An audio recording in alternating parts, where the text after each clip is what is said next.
Hi, hello, and welcome, or welcome back, I suppose, as you may be able to tell by our spooky red ambience. This is our Halloween special. Now, our real Halloween stuff has been previously, because a read up to Halloween is just that. It's what we're reading up to Halloween. But now, I want to talk about what we've been doing, because this is probably the first time I've really got into doing something for a season. I think I tried doing it before for Christmas one year, towards the end of me doing my written reviews rather than this, but this year I wanted to actually commit. I will probably do something like this in the future, because for the most part, this has been good. I think there's only been one book that I actively still dislike, and another which I still feel a little sense of but it wasn't a bad book, just probably not as horror as I'd have liked. But we're not there yet, because the first book that we read for this was Audition by Ryo Murakami. I felt like I just mumbled his name there, my apologies, but that was our introduction to horror. And what a way to kick things off. Now, could be argued, more of a thriller than horror, but to me, that whole situation is horror. There is a lily trying to break into my room.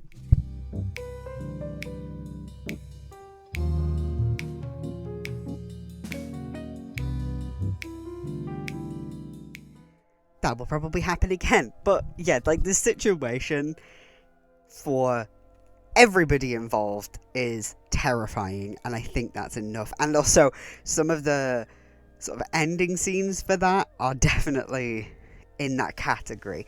But I can understand why some people have said that it is more thriller than it is horror. But it was, for me, an incredible way to kick this off, because it wasn't immediately it was stuff that made me feel uncomfortable. It's stuff that made me feel kind of grossed out. But it wasn't intense. Well, some of it was quite intense.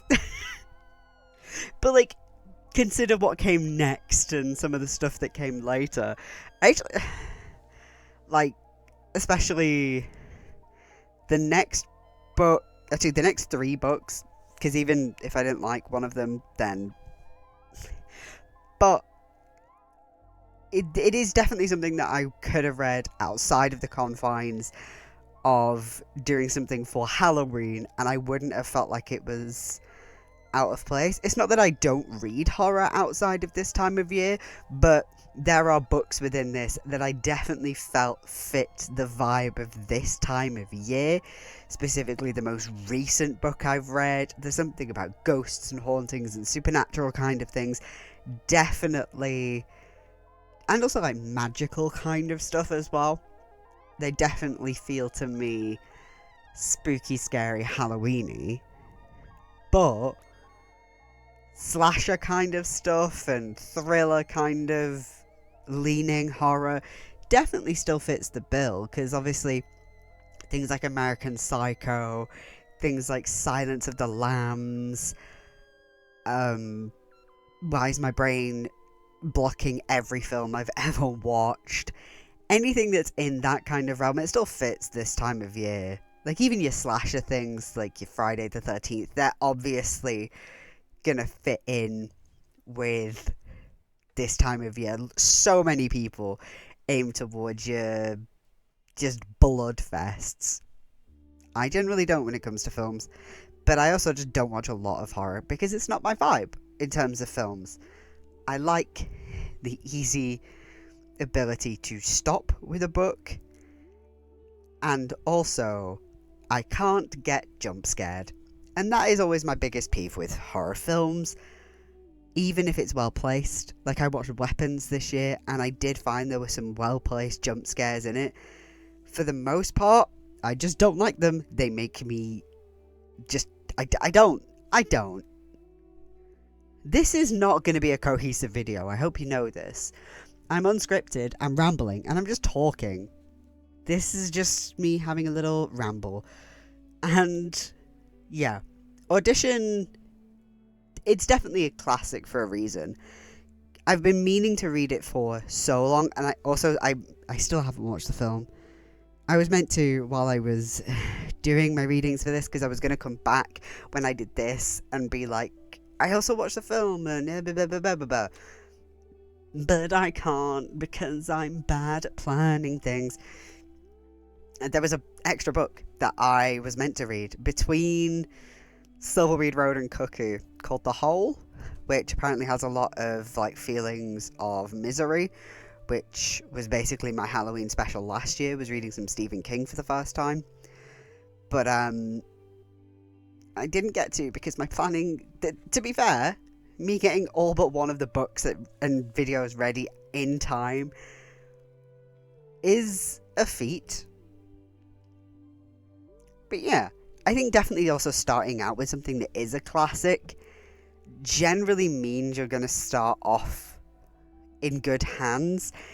Renowned author, renowned book, cult classic as well. I think it's definitely worth kicking off like that. Like, even if I had mixed feelings on my time spent with Stephen King, I still feel like he would be another option in that wheelhouse. Because even somebody like Grady Hendrix, who for the most part I really enjoyed, I probably wouldn't put him in that category. He is a fantastic horror author, but it isn't a guarantee that I'm going to have something that I adore. Like, Horror Store and How to Sell a Haunted House, mwah, chef's kiss. I thought my best friend's, is it Exorcist or Exorcism? I thought that was fine. Didn't love it, didn't hate it.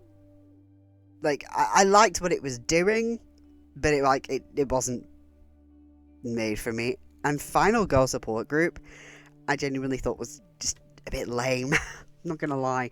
But then there are authors like this, there are books like this, which it's just like, I know what I'm getting into. I know that I'm gonna have a wonderful time, and that I did.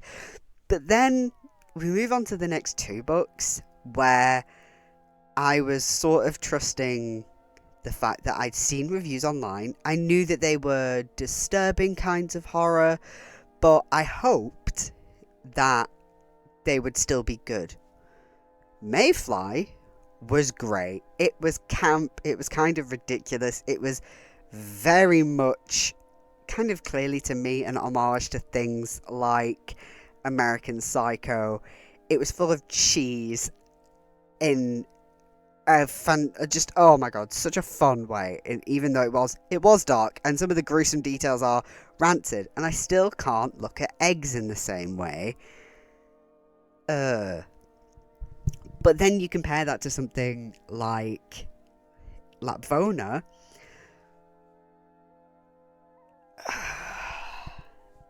I wanted to like it so much because the premise seemed really interesting. What people have said about it in terms of the world building and storytelling. And I think the thing with Lapvona is that I knew what it was trying to do, but... And then there's just all the issues with the way it handles depraved sexual topics in terms of anything to do with the lack of consent, or... I mean, obviously that does include with kids, but even if it's not, like, inherently sexual with kids, but just weird, but then even then... Some of that did track into both, like the weird breastfeeding thing with the old woman was just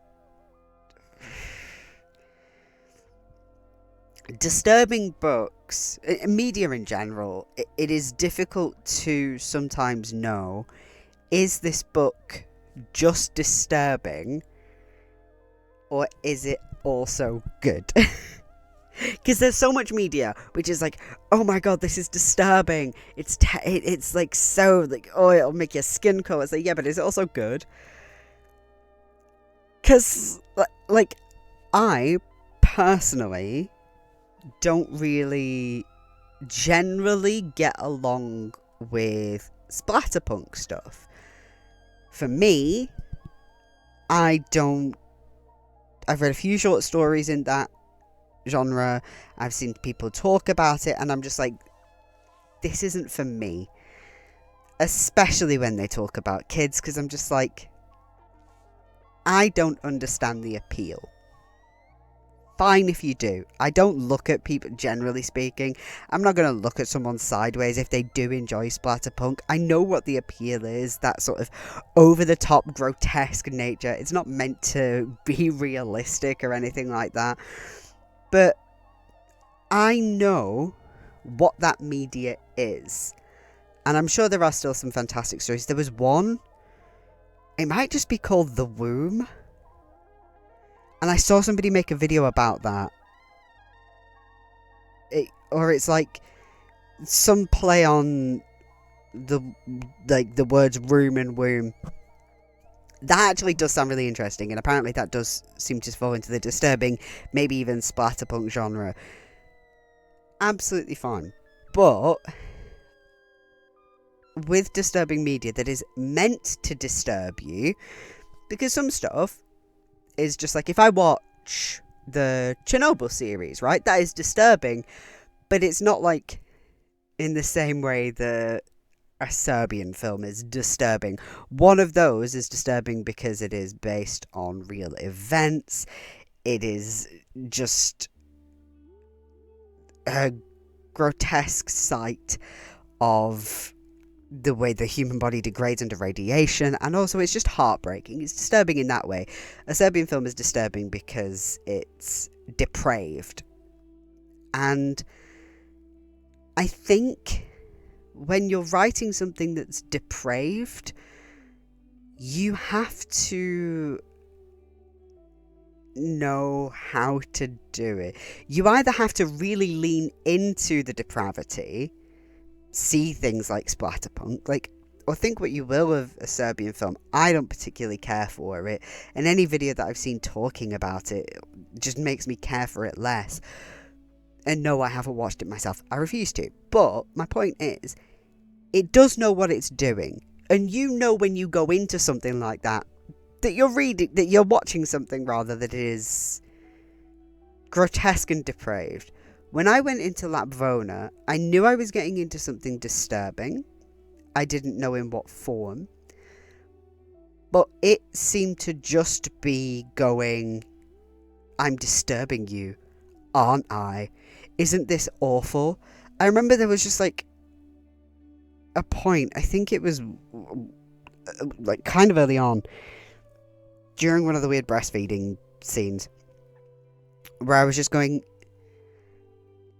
but this is like a full-length novel and there's no real plot. Because the thing with a lot of splatterpunk and a lot of disturbing media is it is generally quite short, because it's just meant to be kind of in your face about it. But Lapvona felt really what's the word? Why can't I up itself, I guess. I can't think. I'm sure it'll come to me at some point. But it felt kind of up itself, but also trying to do the edgy, too cool for, like, I'm disturbing you all night, isn't this awful? It's like, yeah, it is, but, like, this could have been really good historical fiction. Midsummer is something I've seen it compared to, both positively for some reason and negatively, because I have looked a little bit into this book since, and it's like, yeah, that film was disturbing, because it was graphic in both sexual ways and in just general violent ways, but it's still a fantastic film, and plenty of horror is depraved while doing that. I mean, Mayfly is grotesque in any number of ways, including, albeit consensual sex, weird fetish stuff, but it deals with depravity in that regard. It deals with vile, gross, gruesome, in-your-face, pulpy violence, and yet it knows what it is. It knows that it has an element of the camp to it, And I'm not expecting that Bona to have an element of camp, but it needs to know... Pretentious is the word I was trying to think of. Knew it began with a P, that was what was annoying me. It's not got that element of it. The main character is pretentious, but that's fine. I just... I think it's annoying as well because I owned Lapvona rather than it being a library book, because the first 3 books were all books that I owned, and I still own 2 of them. I still own Audition. I still own Mayfly. Actually, I don't know where Audition is though. I've taken it out of a bag and put it down somewhere, but I know I still own it. Mayfly is on my shelf. Lapvona is probably going to a charity shop for some other poor bastard to read.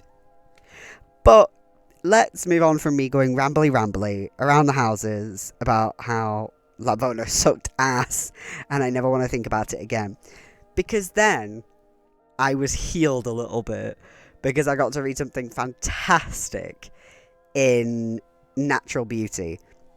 By the way, I don't think I said, Mayfly is by CJ Lead and Lapvona is by Otessa Moshfegh. But yeah, and then blah, blah, blah, blah, blah, blah. Natural Beauty is by Lin Ling Huang. And oh my god, not only is it amazing when you have just read something that, like, ugh, even if it wasn't, like, even if you haven't just read something awful, when you had a bit of a slump for whatever reason, to read something this good, it's just like, oh, amazing. And I have seen, when I was in Waterstones not too long ago, I think one of her other books, I think she's got either 1 or 2 other books, and the one I saw was called Immaculate Conception. That looks very interesting. I probably will get on that at some point, because that also looks really interesting, and the way she does do feminist writing within Natural Beauty, I would be interested to see how she carries that through the rest of her work, because it's just, I love the way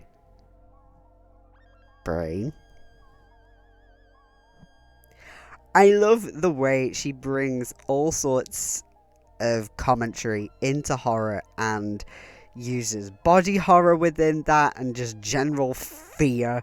Like the tension that is in the scene where she's running through the woods and there's the weird deer. That's one that really sticks with me. But also everything to do with birth and just the forced conception, and also the way that the beauty industry targets women, and just women in particular, but of course it does go after men as well, but come on. And the way it just wants to morph them into the same white woman. Chef's kiss. Just, oh, and obviously, yeah, like I sort of referenced there, the way she talks about racism and trying to find a way to fit in when you are the child of immigrants is just, she's incredible. I really do need to read more of her work. And also, so much of her just general scene setting and description is so delectable. It's so just is a little bit flowery for some people, maybe. And I will say that. I understand that some people are, like, not super into that. But I am. And I'm the most important one. But then, we had Out There Screaming, which wasn't bad, but this one still disappoints me.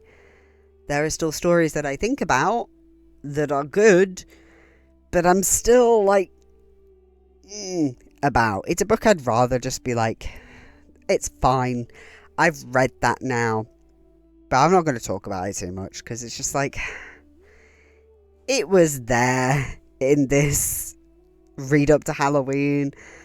It was not a bad book. It was not a horror anthology. I mean, it was, but it wasn't. I just, ignoring Lapvona, all of the other good horror books that I've read up to that point, like we have 3, all of them included moments where I had to sit with what I was reading I had to just take pause, and I think every book afterwards as well. Yes. This was the other moment. I never needed that moment where I closed the book and just went, oh. Either because I had just read something grotesque, or a realization washed over me of like the horror of something, because that also happens where you just like something pieces together and you just go, wait a minute, oh no, wait, no. I had something like that in every other book. I mean, to be fair, even Lapvona, I was disgusted, not in the same way, but I still had that, not in Out There Screaming. So yeah, just a bit of a flat one for me. But then, as I went from Lapvona to Natural Beauty with that, like, oh, thank God for that, I went from Out There Screaming to Silverweed Road, and oh my goodness. Oh my goodness, oh my goodness, oh my goodness. This was so much fun. It had amazing humour. It had such a range of types of horror, and I think it was nice going from Out There Screaming to Silverweed Road, because it was like I just had disappointment with short story collection. And while this is more anthology than short story collection, in like one is a collection from a range of authors all on different topics, even though there are like variations on a theme in that, which makes sense, but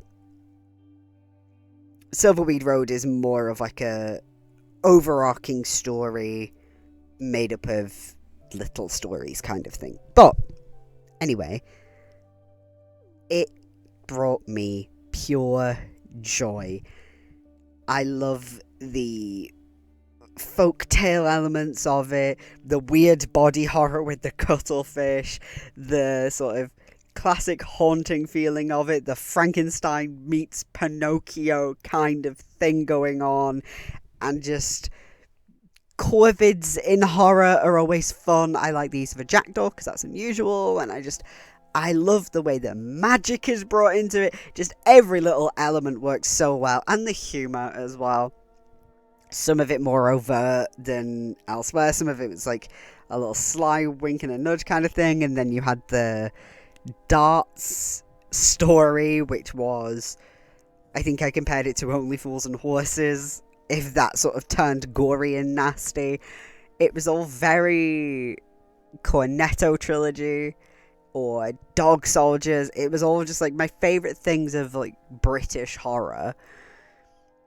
It really, and it's so clear that Simon Kirk, I will correct myself if I'm wrong on that, but it's so clear that he understands British horror in such a way, and understands British media, and just the way that it, like, in the way that when you watch something like Hot Fuzz, it is so British, and it understands like that, the kind of ways we interact with each other, the small English town type of vibe.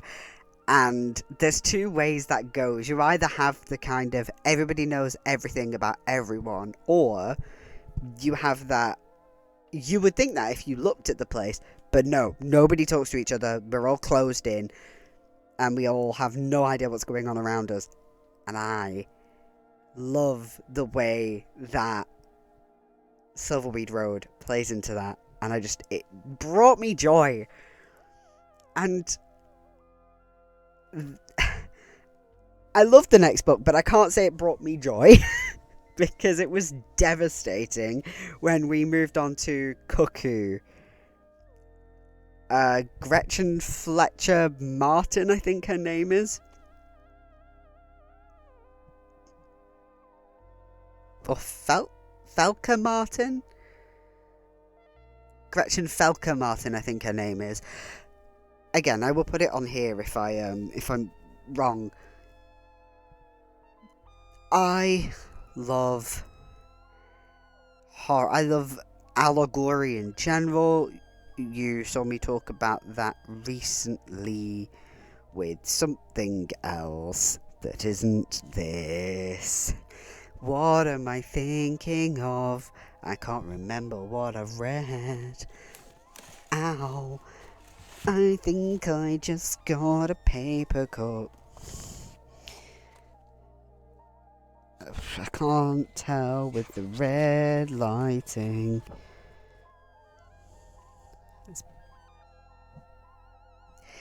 The chrysalids is what I was talking about previously with the idea of allegory. I love media that really dives into a subject, and some of it is more overt than others. Like, I would say Cuckoo is more overt in what it is talking about than the chrysalids, but that is just because they have based it within one of these camps compared to the chrysalids, which is just a bit more openly analogous. Is that the right word? No, that's not the right word. It's a bit more open in what it is being an allegory for, but that is not anything against Cuckoo. It is still fantastic in all forms. I just... Oh... It was one of those as well where I know I spoke about this, but I love when it really fit a few things for me. One, I love doppelganger stories. Two, I love allegory in my horror, and just in general, but I love it in my horror. And finally, I love when horror is twofold in some way. So you have, like, the thing that you expect in a horror, like in this case, it is the cuckoo itself, the thing that is taking over somebody else. But also, the horror comes from these camps, just in general. Even if it were a quote-unquote regular conversion therapy place. Therapy, but, you know. Even if it were one of these places, that would be horror in itself, because those places are wrought with all kinds of abuse. I think about anything to do with things like the cave diving stuff that I was talking about with the Magnus Archives and Ted the Caver. I know I'm kind of repeating myself, but this is like a quick rundown. I've probably been talking for like 30 minutes at this point. Yeah, there or thereabouts. But I love the way she brings all these different elements together, and admittedly, I still have my issues with it. In particular, the ending did feel a little rushed, but I still thoroughly enjoyed everything. It's like one of those things where I go, it wasn't perfect, but it would have been difficult to linger on things too long, because I think there would have been a risk, if you are going to linger on things too long, of repeating yourself. And I'm not saying that that's an issue with this author. I'm saying in general, that is something that could easily show itself. So I sort of get it, but also, it could have been done better for me. But the book as a whole, really made up for the fact that the ending was a little bit... It didn't detract from the fact that the whole book is fantastic, is what I'm trying to say. Badly. This is why I script myself.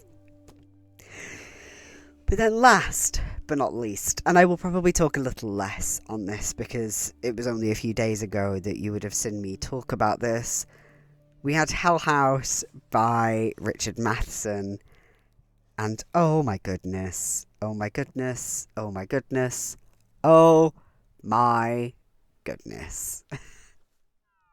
I love this so much. This is definitely... This and Silverweed Road are definitely... I told you she would try. Lilith!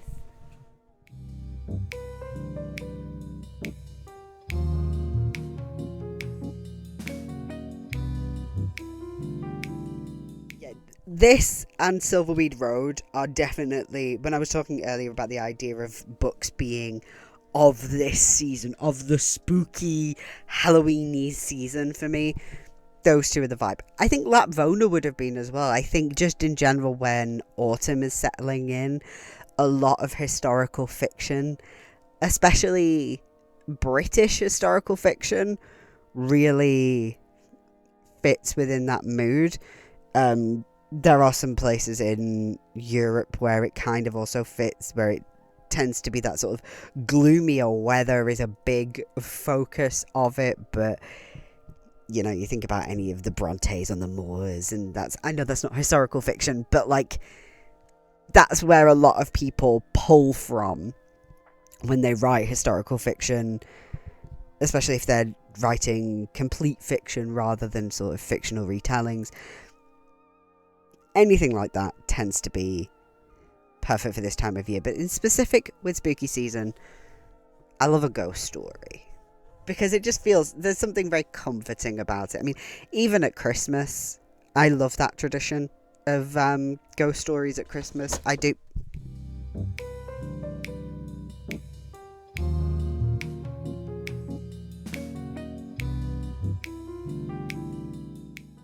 Sorry, I was saying I love a ghost story at Christmas. I do tend to follow that tradition. I've got a big book of M.R. James's ghost stories, which I got because it was I needed it for my final year of studies, because the version that I had was borrowed from the library at my university, which was in Wales, and I had to obviously hand that back because I left right before lockdown started. Well, actually on the day that lockdown started, but because I didn't want to be living in my flat in Aberystwyth and I was a country away.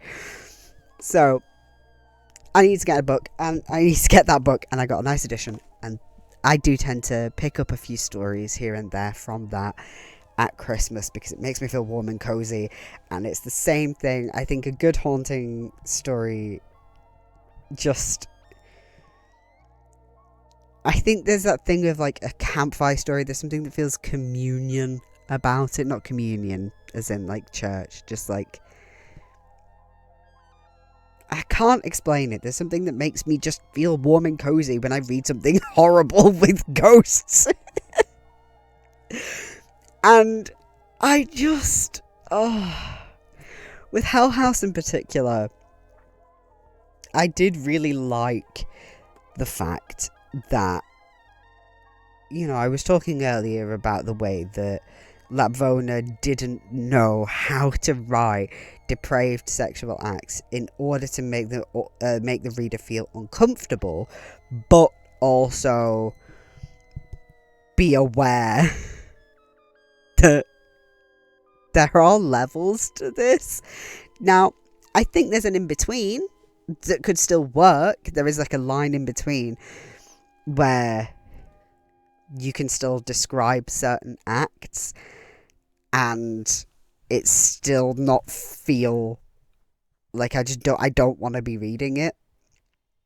Because there is stuff in horror that I read or I watch and I go, oh, that makes me uncomfortable, but it's supposed to, and I can watch it. But some stuff, it just makes me dislike what I'm watching, what I'm reading, and Hell House managed to really, really avoid that. And thank God, quite frankly, because I wanted to round out on a positive note, and I absolutely did. I'm glad that is a book that I have for myself. I spotted it in TK Maxx, got it for like £3 or £4, so let's go, gamers.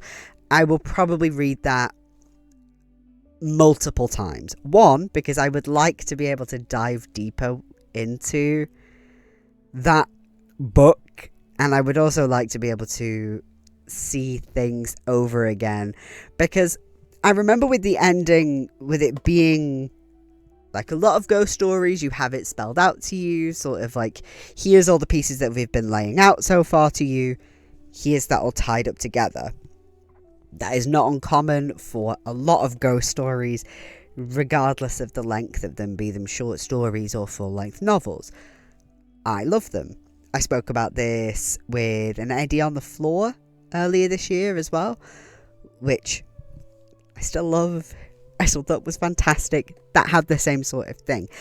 And the thing I love about Hell House with that is that it was a case of it being clear that we're not being handed shit from nowhere, which I'm still mad about fucking plain bad heroines with that. I know I'm being petty, but I'm still annoyed about it. But I think it will be interesting. Sorry, I've got a really bad itch on my leg, but I will still keep talking. I think it really will be interesting to come back to it in the future and check to see how things were laid out, because I was not surprised by anything I saw in the end. Nothing made me side-eye it, but it would be interesting to check back now that I know how things go, what's being set up, all that kind of thing. So, yeah, that was our little wonderful, spooky, Halloween-y time. I'm definitely going to be doing stuff like this in the future. I think I said that I might do something like this for Valentine's Day in the new year. Sort of go through January maybe. And then obviously the beginning of February. Reading some romance or in that kind of area. Because I think that would be good fun. Or at least fingers crossed, because a lot of it's wank. I have at least one book on here which I know is probably going to be wank, but I got it very cheap, so who knows. But from now until the new year, I am planned up. I will also find some other things, like other holidays and stuff to do this sort of thing with, but on the whole, I'm not going to do this super regularly. Also, I have just spotted on my OBS that this makes it look like I've got like a late 2000s, early 2010s, like concealer lip on. That's interesting. Very interesting. Hopefully, in editing, I can make it look less like that. I mean, what I probably should have done is do regular lighting and then make it look red in post. But I'm small-brained, smooth-brained, whatever you want to say. I won't know because I'm smooth the brained. But next week is going to be the miniaturist. But if we have a little look, I have, up to, get a little insight if you can see it, because I don't know if it's, no, I did do this one in a good colour. Wow, some of that is not going to be easy. Maybe it'll focus, maybe it won't. But I have everything planned up on there. I'm very excited. It's mostly gentle stuff. A fair bit of historical fiction in here. Like I said, as the autumn winter months come in, it's what I tend to go towards. The only kind of book on there that I know is seasonally appropriate is that for Christmas I will be reading Hogfather, because I haven't read it since I was a teenager, and my memory of it is still mostly tied to the short series that was on Sky many years ago. So I should get on it and actually read it. I mean, I plan one day to actually read all of Discworld, because I never have. I've just read bits of Terry Pratchett here and there. My favourite will probably always be We Free Men, but that's just because I read it over and over and over and over again as a child. Because I was normal about the things that I liked, and I still am, obviously. But yeah, I hope you had a lovely Halloween. I hope you spent your evenings with something spooky, something scary, and I hope as we are on the lead up to Christmas now, or I don't know, Thanksgiving if I have any American watchers, we're going into the end of the year at any rate. I don't know, maybe you celebrate Hanukkah, maybe you don't celebrate any of these other things. I don't think I know that many people at all that celebrate Hanukkah, but maybe you do. And just my point is, I hope you are getting cozy this time of year, because I know it's one of those that for a lot of reasons it can be super stressful. Even just the basic reasons of trying to get everything together for the holidays can be a nightmare. So I hope you find some time to decompress, spend some time with your loved ones, regardless of who that may be it friends, be it family. And I know I'm being soft at the end here, but after all, the real meaning of Halloween is to be in contact with, sort of, be it literally if you believe in that, or maybe just more sort of internally. The point of this holiday is to sort of be in contact with those we've lost. And, you know, it's one of those things where it really does bring it into reminder. And also it's a time to eat lots of sweets. It's a reminder, it's a time to eat lots of sweets and have fun and be spooky and scary and camp and all sorts of things. Just have some fucking fun. Do what you can to feel comforted and de-stressed in these trying times. I don't know what I'm saying. I'm rambling. I'm talking shit. So feel free to like, feel free to subscribe, and feel free to ring that notification bell. All that cringe I'm supposed to ask you to do in my videos. And trust me, most of my videos aren't like this. But most importantly, I hope you have a wonderful day, a wonderful night, a wonderful whenever you are watching this. Take good care of yourself. Right.